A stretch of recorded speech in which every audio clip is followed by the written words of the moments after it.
Good morning सगळ्यांना. आता आपण सीडीपीचे जे प्रश्न आहेत ते आपण बघणार आहोत. प्रत्येक प्रश्न समजून घेतल्याशिवाय तर काहीच येत नाही, हे आपण पूर्वीपासून चर्चा करत आहोत, कारण टॉपिक महत्वाचे असतात.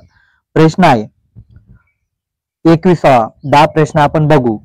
प्रभावशाली अधिगम केले. प्रभावशाली अधिगम म्हणजे तुम्हाला ते शिक्षण कसं पाहिजे, प्रभावशाली.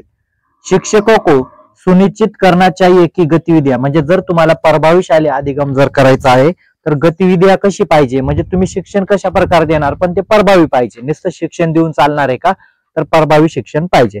पहिला ऑप्शन काय म्हटलंय, विद्यार्थियों के पूर्व ज्ञान पर आधारित हो उसे आगे बढ़ाए. बघा म्हणजे काय, तुम्ही जर प्रभावी शिक्षण देता असाल तर काय करा, त्यांच्या पूर्व ज्ञानाच्या आधारावर शिक्षण द्या. म्हणजे उदाहरणार्थ तुम्ही गणित सोडवायला लावतात तर त्याआधी त्या विद्यार्थ्यांना 1-2 माहित असणं आवश्यक आहे, त्यानंतरच काय करतील ते पुढे वापरतील. म्हणजे पहिलं ऑप्शन योग्य. दुसरं ऑप्शन काय म्हटलं, केवळ पाठ्यपुस्तक, म्हणजे काय फक्त जे पुस्तकामध्ये दिलेले ना तेच तुम्ही पुनरुत्पादित करा किंवा तेच सांगत बसा, असं पण चालणार नाही. असंदर्भित दिलं तर अजिबात चालणार नाही. भेद, जटिल और अमूर्त, म्हणजे काय खूप कठीण आणि अमूर्त. लहान मुलांना तुम्ही अमूर्त देऊ शकत नाही, त्यांना मूर्त स्वरूपात ज्या घटना असतील त्यांचं वर्णन सांगावं लागतं. म्हणजे काय झालं, 3 ऑप्शन बाहेर झाले, पण हे ऑप्शन सगळ्यात बेस्ट आहे, कारण पूर्व अनुभव जे आहे त्या आधारे काय करायचं, तुम्हाला अध्यापन करायचं आहे. त्याच्यानंतर प्रश्न दुसरा बघा काय म्हणतोय, बच्चों में वैकल्पिक अवधारणाएं म्हणजे विद्यार्थ्यांचे विचार कसे आहेत. म्हणजे विद्यार्थ्यांचं आपण म्हणतो ना त्याचं म्हणणं काय किंवा त्याचे विचार काय, त्याच्या मनात काय दडलेलं आहे, याला वैकल्पिक अवधारणाएं म्हणतात. पहिला ऑप्शन काय दिलेले, उनकी आत्मकेंद्रिता तथा तर्कशून्य सोच को दर्शाती है. बघा म्हणजे जर वैकल्पिक अवधारणा एखाद्या विद्यार्थ्याने जर तुम्हाला त्याचं मत मांडलं तर तुम्ही असं म्हणणार का तो तर्कशून्य विद्यार्थी आहे किंवा तो आत्मकेंद्र आहे, याबाबत आपल्याला माहिती मिळतं का. हे पहिलं ऑप्शन म्हणतंय. केवळ उच्च बुद्धी लब्धी, म्हणजे काय हुशार विद्यार्थी पाहिजे, म्हणजे काय वैकल्पिक अवधारणा फक्त जे हुशार विद्यार्थी असतात त्याच्यामध्येच असते का, असं तर नसतं. सीखने की प्रक्रिया में बाधा डालते. आता कसं काय, विचार प्रक्रियेने जर एखादा विद्यार्थी कल्पनाशील रचनावादी असेल तर तो शिक्षण प्रक्रियेमध्ये बाधा तर टाकू शकत नाही. आणि डी ऑप्शन काय म्हटलंय, बच्चों के अपने आसपास की घटनाओं के बारे में बनाए सहज सिद्धांतों को दर्शाती है. म्हणजे आता वैकल्पिक अवधारणे म्हणजे काय, एखादा विद्यार्थी पावसाबद्दल समजा त्याला काही माहिती विचारली तर वैकल्पिक अवधारणा म्हणजे काय, जसं त्याने आजूबाजूच्या ज्या घटना असेल किंवा त्याला ते कोणी सांगितली असेल आजूबाजू पावसाबद्दल माहिती, तीच माहिती तो काय सांगेल, शिक्षकाला सांगेल. आता बघा एक चित्रपट आलेला आहे माझा हिंदीमध्ये, तर ते शाळेमध्ये कोणीतरी अधिकारी येतात आणि ते अधिकारी विचारतात का पृथ्वी आणि सूर्य यांचं म्हणजे याच्याबद्दल माहिती सांग, तर ते सांगतं का पृथ्वी काय शेष नागाच्या डोक्यावर आहे. मग आता आपण असं समजायचं का तो विद्यार्थी चुकीचा आहे, तो विद्यार्थी चुकीचा नाही, तर ती वैकल्पिक अवधारणा आहे. म्हणजे काय, त्याच्या आसपासच्या ज्या घटना आहे किंवा आजूबाजूच्या परिसरामध्ये जी त्याची ज्ञान मिळालेली ती सोच नेमकी त्याच्या माध्यमातून कळतंय का, त्याला कोणी सांगितलं असेल का नाही बाबा ही पृथ्वी जी आहे ते शेष नागाच्या डोक्यावर आहे, म्हणजे असा प्रकार तुम्हाला कळाला. म्हणजे वैकल्पिक अवधारणा काय करतो, त्याच्या आजूबाजूच्या ज्या घटना असतात त्याची सहज म्हणजे त्या संबंधी विचारशैली दर्शवते. ऑप्शन डी हे सगळ्यात बेस्ट आहे.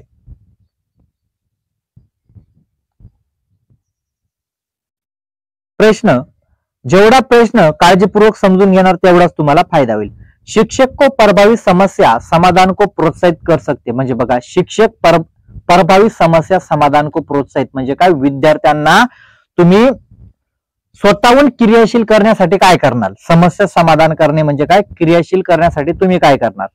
पहिला ऑप्शन काय दिलेले, अपनी कक्षा में कई दृष्टिकोनों और अनुमानों को हतोत्साहित करणे. बघा इथे जर प्रोत्साहित जर राहिलं असतं तर हेच त्याचं उत्तर राहिलं असतं, पण इथं काय म्हटलंय, हतोत्साहित करा. कसं काय, प्रत्येक विद्यार्थ्याचे काही दृष्टिकोन आहेत, काही अनुमान आहेत. एकच विद्यार्थी एका घटनेबद्दल सारखीच माहिती सांगू शकत नाही, वेगवेगळे विविधता आढळते, बरोबर आहे का नाही. आता तुम्ही जर पावसाबद्दल माहिती विचारली तर एक विद्यार्थी पावसाबद्दल थोडी वेगळी सांगेल, दुसरा वेगळी, म्हणजे काय विविध दृष्टिकोन आहेत.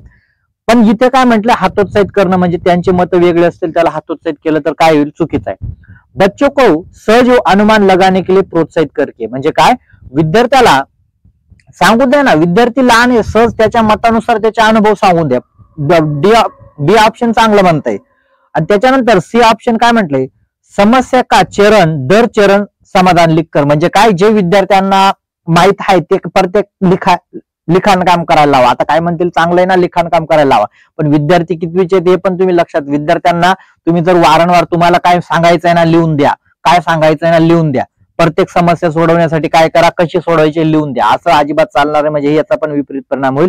आणि डी ऑप्शन काय म्हटले, पाठ्यपुस्तक ज्ञान के पुनरुत्पादन, म्हणजे जे पाठ्यपुस्तक मध्ये ज्ञान आहे त्याच्यावर ध्यान द्या. म्हणजे काय, आपण आपल्याला आहेत बघा, एखादं पाठ दिलेला असतो आणि या पाठामध्ये एखादं पात्र असतं आणि त्या समजा एखादी पाठामध्ये आजीबाई असेल आणि त्या आजीबाईनुसार आजीबाईला काय वाटतं कोणाला, आजीबाईला, मग याच्याने काय उपयोग झाला का, म्हणजे जे पाठामध्ये दिले ते तुम्ही पुनरुत्पादन करताय, असे प्रश्न नकोय. तुम्हाला या पाठासंदर्भात काय व्यक्त वाटतं किंवा तुमचं मनोगत काय असे व्यक्त करणारे प्रश्न जर राहिले तर विद्यार्थी चांगले शिकतील. म्हणजे डी ऑप्शन पण बाहेर झालेले आहे. पण बी ऑप्शन काय म्हटलंय, बच्चों को सहज अनुमान लगाने के लिए, म्हणजे विद्यार्थी, आता समजा गणिताचे तुम्ही शिक्षक आहेत आणि गणिताचे शिक्षक तुम्ही पहिल्याच वेळा सांगू शकतात का विद्यार्थ्यांना, नाही बाबा तुम्ही पट्टीने मोजा, अजिबात नाही, त्यांना मोजता येणार नाही. मग त्यांच्या छोट्या छोट्या हातांनी मग तुम्ही सांगा, आपण बघा फुटाने हिशोब करतो बघा, मग तुमच्या छोट्या हाताने बघा बरं ही फरची किती माप, मग ते म्हणतात सर माझे पाच बिल्लास भरले बघा. म्हणजे काय झालं, छोटे छोटे सहज अनुमान त्यांना लावायला, त्याच्यानंतर माप सांगा. डायरेक्ट तुम्हाला पट्टीने मोजमाप करू देता येणार नाही. त्या विद्यार्थ्यांना कळतं का फूट काय आहे, अजिबात या संकल्पना कळत नाही. त्यामुळे काय करावं लागेल, तुम्हाला मूर्तकडून अमूर्ताकडून घेऊन जावं लागेल. म्हणजे सहज अनुमान लावायचे तुम्हाला त्यांना संधी द्यावी लागेल. त्याच्यानंतर प्रश्न बघा, जेवढं समजून घेतलं तेवढं, म्हणजे एका प्रश्नातून अनेक प्रश्न निर्माण होतात. असं नाही बाबा तुम्ही प्रश्न निर्माण म्हणजे प्रश्न एकदा पाठांतर केला, हे पाठांतर मी तुम्हाला पहिले सांगितलंय का पाठांतर खूप अवघड आहे, पाठांतर चालत नाही. प्रश्न आहे, एक कम उपलब्धि वाले बच्चे के कक्षा शिक्षक के रूप में आपको निम्नलिखित में से कौन सी रणनीति सबसे अधिक उपयोगी है. कम उपलब्धी म्हणजे काय, विद्यार्थ्याला समजा एखादा विद्यार्थी त्याला आपण सांगतोय पण त्याचं लवकर लक्षात येत नाही किंवा असे विद्यार्थी असतात, मग तुम्ही काय करणार एक शिक्षक म्हणून, हे तुम्हाला विचारलंय, काय करणार एक शिक्षक म्हणून. पहिला ऑप्शन काय दिलेले, विद्यार्थियों को उनकी कम उपलब्धि ऊपर एक लंबा व्याख्यान देना, म्हणजे तुझ्यामध्ये काय कमी आहे ना, मी या संदर्भात तुम्हाला एकदम व्याख्यान देतोय. व्याख्यान उपयोग आहे का, विद्यार्थी कितवीचे आहेत, आता आपल्यासारखे विद्यार्थी आहेत तर मी सरळ सांगू शकतो का यार तुम्ही नापास होताय ना, तुम्ही सीडीपी समजून घ्या, तर तुम्हाला पुढचा म्हणजे अभ्यासक्रम कळेल, हे आपण सांगू शकतो आपल्या वयानुसार. पण ते विद्यार्थी काय आहेत, लहान आहेत, त्यांना चालेल का मोठं व्याख्यान, अजिबात चालणार नाही. उनकी कम उपलब्धियों के कारणों की पहचान करके, म्हणजे काय, त्यांना ते समजत का नाहीये हे कारण तुम्हाला ओळखलं पाहिजे. पहचानने प्रयास करना और अल्कामित, हे असे जे टायपिंग आहे ना, या टायपिंग नोट्स घेतलेले त्याच्यामुळे थोडे काही शब्द जे आहेत त्यांनी फेरफार केलेले आहेत. म्हणजे काय करायचंय तिथे, बी ऑप्शन काय म्हणतंय का विद्यार्थ्यांना काय करायचंय, तुम्ही ज्या त्यांच्यामध्ये कमी आहेत त्या कमी काय करा, तुम्ही शोधा, त्याची ओळख करा आणि त्याच्यानुसार योग्य लक्षण काय आहेत बा, कशामुळे काय होतंय. म्हणजे असे काही हिंदीमध्ये शब्द येतात त्यांचे मराठीमध्ये अर्थ सांगणं खूप कठीण जातंय. मग काय करायचं, मग ती कमी का बरं होतंय, म्हणजे आपण नैदानी चाचणी वापरतो, मग या कशामुळे, कोणते लक्षण आहेत बा, याला हे काय समजत नाही, या प्रकारे हे बी ऑप्शन म्हणताय. सी ऑप्शन काय म्हटलंय, स्कूल प्रबंधक को आवश्यक कदम उठाने के लिए कहना, जैसे कि कम उपलब्धि वाले छात्रों को अलग संकाय करना. बघा आता संकाय करणं म्हणजे काय, वेगळं करणं. बघा किती पर्यायी शब्द आलेला आहे. म्हणजे काय करा, जर ज्या विद्यार्थ्यांना काही येत नाही ना, म्हणजे जर त्यांना समजत नसेल तर काय करा, त्यांना वेगळं करा. चालेल का सी ऑप्शन, अजिबात चालणार नाही. आणि डी ऑप्शन काय म्हटलंय, के माता पिता को बताना. के माता पिता म्हणजे काय, त्याच्या आई वडिलांना सांगा, बताना कि उनके बच्चे में कोई क्षमता नहीं इसलिए वो बच्चों को एक अलग स्कूल में डाल दो. म्हणजे काय, समजा आता तुम्ही माझ्याकडे क्लास लावलेला आहे आणि एखाद्या विद्यार्थ्याला समजतच नाही, मी लगेच तुमच्या वडिलांना फोन लावायचा, काही कामाची नाही तुमची मुलगी किंवा मुलगा, तुम्ही काय करा, याला दुसरीकडे क्लास लावून घ्या, असं सांगणार का, अजिबात सांगणार नाही. पण बी ऑप्शन काय म्हटलंय का जी कमी आहे त्याच्यामध्ये काय कारणाने आहे हे तुम्ही समजून घ्या आणि त्याच्यानंतर काय करा, योग्य लक्ष निर्धारित करणं म्हणजे कशामुळे हे होतंय हे तुम्ही लक्ष निर्धारित करा आणि त्याच्यानंतर अध्यापन करा. असे काही हिंदीमध्ये जे शब्द येतात हे शब्दांचा अर्थ मराठीमध्ये सांगणं पण थोडं किचकट जातं, तरी पण मी आपल्या परीने तुम्हाला अर्थ लावून देतोय. त्याच्यानंतर 25 प्रश्न 25 म्हणजे हे आता 5वाच आहे पण सेट प्रमाणे. बच्चों की अवधारणात्मक समझ को सक्षम करने के लिए इनमें से कौन सी महत्वपूर्ण गतिविधी आहे. बघा म्हणजे आता या गतिविधी सगळ्या चांगल्या असतात पण त्याच्यामध्ये आपल्याला महत्वपूर्ण काढायचे. कुठले काढायचे? महत्वपूर्ण. म्हणजे अवधारणा म्हणजे काय? त्या विद्यार्थ्यांचे विचार. आता त्या विद्यार्थ्यांचे विचार जर तुम्हाला जाणून घ्यायचे असेल किंवा तो सक्षम आहे का हे यासाठी सगळ्यात महत्वाचं काय? आता जे निगेटिव्ह आहे ते बघा. पुरस्कार, फक्त पुरस्कार देऊन चालेल का? नाही बाबा मी तुला चॉकलेट देतोय मग तुम्हाला सांग, चालणार नाही. प्रत्यक्ष निर्देश, फक्त तुम्ही निर्देश देताय, मी हे सांगतोय ना याच्याबद्दल माहिती सांग, म्हणजे मग तुम्ही त्याच्या अवधारणाबद्दल सांगत नाही, तुम्ही फक्त काय करतात, तुम्ही सांगितल्यामुळे तो विद्यार्थी सांगतोय, हे पण चालणार नाही. आता व्याख्यान देऊन तुम्हाला सांगितलं निगेटिव्ह, पण सगळ्यात महत्वाचं काय? संवाद आहे. जर विद्यार्थ्यांशी तुम्ही संवाद केला, चर्चा केली तर विद्यार्थ्यांची वैचारिक अवधारणा मिळेल. आता आपण जसं म्हणतो का माणूस विचाराने महान पाहिजे, सहज म्हणतो, मग विचाराने महान पाहिजे म्हणजे कसं काय चालेल?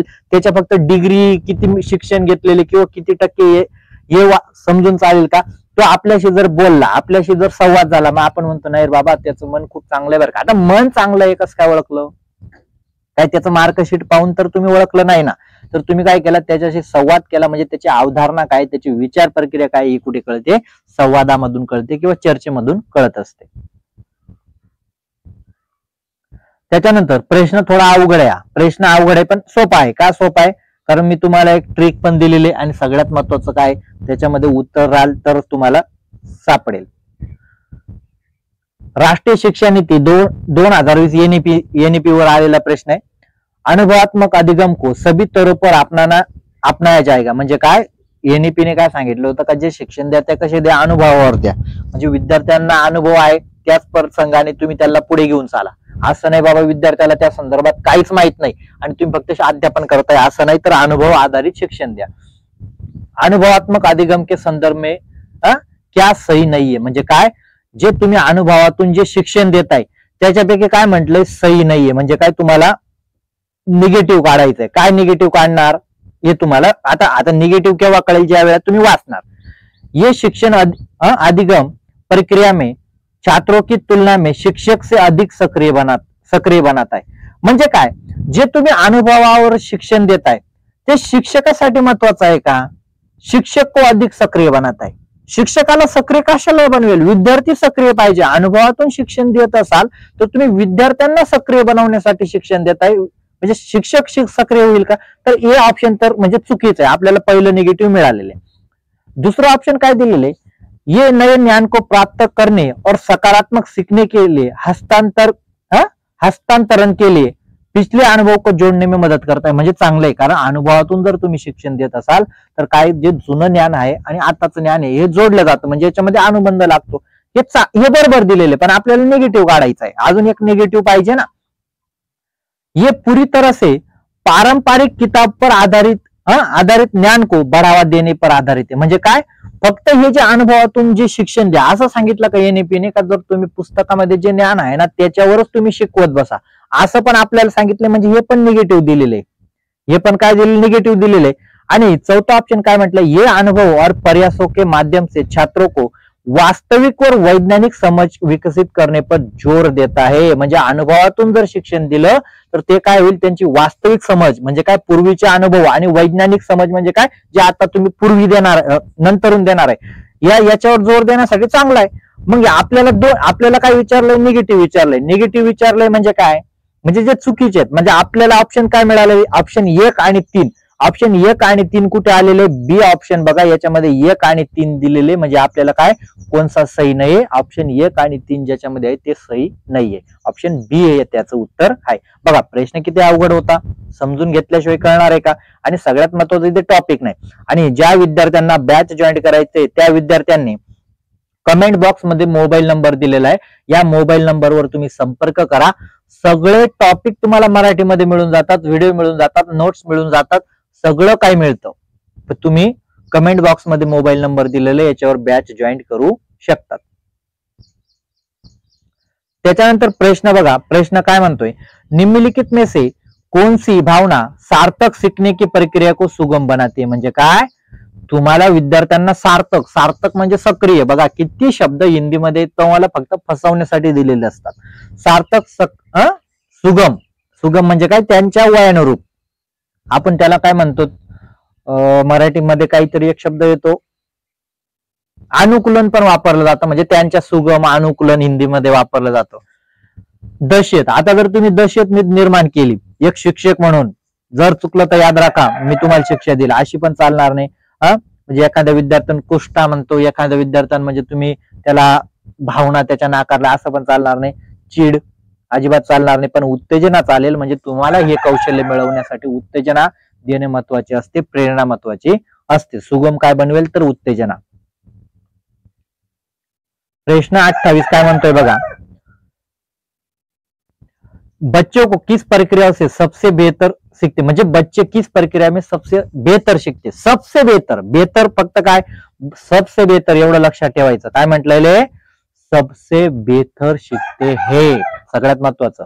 आता पहिले हे ऑप्शन काय म्हटलंय, निष्क्रिय अनुसरण, म्हणजे काय, मी जे तुम्हाला सांगतोय ना फक्त तुम्ही ऐकत राहा, असं पण चालणार नाही. वेदन, वेदनवर प्रत्याहार, म्हणजे काय, काहींना वाटेल यार वेदन आणि प्रत्याहार म्हणजे काय, जे दिलेलं, जे फळ्यावर दिलेलं ना ते परत परत लिहा, परत परत लिहा. याच्याने तर ते विद्यार्थी बेहतर शिकणार नाही. फक्त परत परत लिहून चालेल का, अजिबात नाही. रटकर स्मरण म्हणजे काय, तुम्ही वाचा, रटकर पाठांतर करा आणि ते आपण म्हणतो ना डोक्यात ठेवा, पाठांतर करा, रटकर वाचा आणि पाठांतर करा, वाचा आणि पाठांतर, असं चालणार नाही. त्याच्यानंतर काय म्हटलंय, निर्देशित खोज. आता काय म्हणेल सर निर्देशित आलेलं आहे ना, पण निर्देशित खोज म्हणजे काय, जे तुम्ही विद्यार्थ्यांना सांगताय ना त्यासाठी काय करताय, तुम्ही सहकार्य करताय. म्हणजे काय, आता विद्यार्थ्यांना तुम्ही सांगितलं हे झाड कशाचं आहे, या हे झाडांची किंवा हे कोणत्या झाडाचं पान आहे हे ओळखा बरं, मग विद्यार्थी विचार करतील. म्हणजे काय झालं, निर्देशित खोज तुम्ही दिली, म्हणजे डी ऑप्शन हे चांगलं आहे. मग याच्यातून काय होईल, बेहतर शिकते. प्रश्न 29 काय म्हणतोय बघा, निम्नलिखित में से कौन सा उच्च स्तरीय कौशल्य जिसमें अपनी सोच के बारे में सोचना शामिल है. म्हणजे काय, असं कोणतं कौशल्य याच्यामध्ये का विद्यार्थी आपल्या विचारांवर विचार करतात, आपल्या विचारांवर विचार करतात. आता याला प्रत्याहरण पण म्हणत नाही, म्हणजे काय, जे पूर्वी त्याला प्रत्याहरण म्हणत जाई, अनुबंधन म्हणत नाही, त्याला अधिसंज्ञान असं म्हटलं जातं. म्हणजे काय, आपले जे विचार आहेत या विचारांवर काय केलं जातं, आपण म्हणतो ना, आपण विचार पडताळणी करतो, याला अधिसंज्ञान असं म्हटलं जातं. पुनरावृत्ती अजिबात म्हणत नाही. आणि प्रश्न आहे शेवटचा, प्रश्न शेवटचा आहे, याचं उत्तर तुम्ही कमेंट बॉक्स मध्ये द्या, पण प्रत्येक विद्यार्थ्याने उत्तर देण्याचा प्रयत्न करा. आणि कमेंट बॉक्स मध्ये तुम्हाला मोबाईल नंबर मिळून जाईल, बॅच जॉईन करून घ्या. फक्त तुम्हाला 1000 रुपयामध्ये सगळ्या नोट्स आणि सगळे टॉपिक तुम्हाला मिळतात, फक्त 1000 रुपयामध्ये. फक्त किती, 1000 रुपयामध्ये. 1 रुपया परत भरायचं. सगळ्यात महत्वाचं त्याच्यामध्ये तुम्हाला ऑनलाईन टेस्ट पण मिळेल, सगळे जे पुस्तक आहेत त्यांच्या PDF मिळतात, नोट्स पण उपलब्ध होतात, मराठी आणि हिंदीमध्ये पण तुम्हाला समजवलं जातं. लाईक करा आणि कसा वाटला व्हिडिओ नक्की सांगा, आणि या प्रश्नाचं उत्तर तुम्ही कमेंट बॉक्स मध्ये द्या. फक्त जे प्रश्न आता शेवटच्या प्रश्नाचं उत्तर दिले त्याचा क्रमांक टाकायचा आणि कोणत्या क्रमांकाचं उत्तर आहे हे तुम्हाला सांगायचं.